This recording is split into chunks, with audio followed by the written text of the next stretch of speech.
ایک شخص نے خواب میں حضرت عبداللہ بن مبارک رحمۃ اللہ علیہ کے پڑوسی لوہار کو بھی وہی درجہ مل گیا جو حضرت عبداللہ بن مبارک کا تھا۔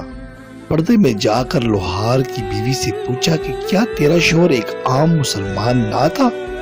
اس نے جواب دیا تھا تو ایک عام مسلمان، مگر دو خاص عمل کرتا تھا۔ ایک خاص عمل یہ کہ لوہا کوٹتے ہوئے اگر تھوڑا اوپر اٹھا ہوا ہوتا اور اذان کی آواز سنتا تھا تو وہیں نیچے پھینک دیتا اور نماز کے لیے اتنی بھی دیر گوارا نہ کرتا کہ لوہے کو ایک اٹھی ہوئی چوٹی ہی لگا دیتا۔ دوسرا عمل یہ کہ رات کو بچوں کے ساتھ چھت پر سوتے اور آہ بھرتے تھے، اگر میں تھکا نہ ہوتا تو میں بھی عبداللہ بن مبارک کی طرح عبادت کرتا۔ یہ حسرت انہیں جنت میں حضرت عبداللہ بن مبارک کے مقام تک پہنچ گئی۔ یہ حسرت و تمنا بڑی چیز ہے، نیکی کی حسرت رکھنا بھی بڑے کام کی چیز ہے۔ دل میں ہر وقت نیکی کرنے کی حسرت ہونی چاہیے۔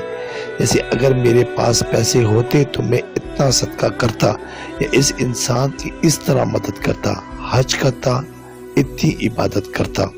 جیسے ایک صحابی نے دل میں تمنا کی کہ کاش اگر میرے پاس احد کے پہاڑ جتنا سونا ہوتا تو میں لوگوں میں بانٹ دیتا۔ حضور صلی اللہ علیہ وسلم نے جب یہ سنا تو فرمایا تمہارے اعمال نامہ میں اتنے ہی صدقہ کرنے کا ثواب لکھ دے گیا ہے۔ سبسکرائب کریں، لائک کریں اور بیل آئیکن پہ کلک کریں تاکہ آپ کو اس طرح ہی پیاری اچھی اسلامی ویڈیو ملتی رہے۔